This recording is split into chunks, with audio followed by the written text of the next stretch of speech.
Guys, nandito tayo sa Parapa. Dito ako ginalawak na naman ng birthday.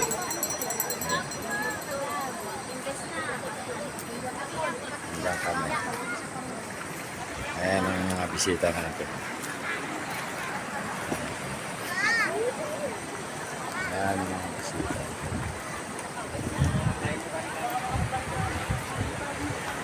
Sa Parapa na naman tayo. Ginanap namin kagabi ang birthday sa resort sa Pagirwan. Ayan, nabitin sila. Pumunta pa ng Paracol. Ayan, ang mga bisita ko.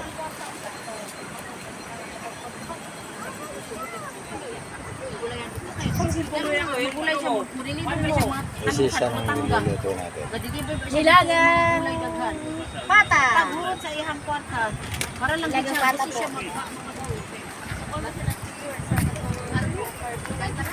Ayan. Binagang pata ang niluluto ng misis.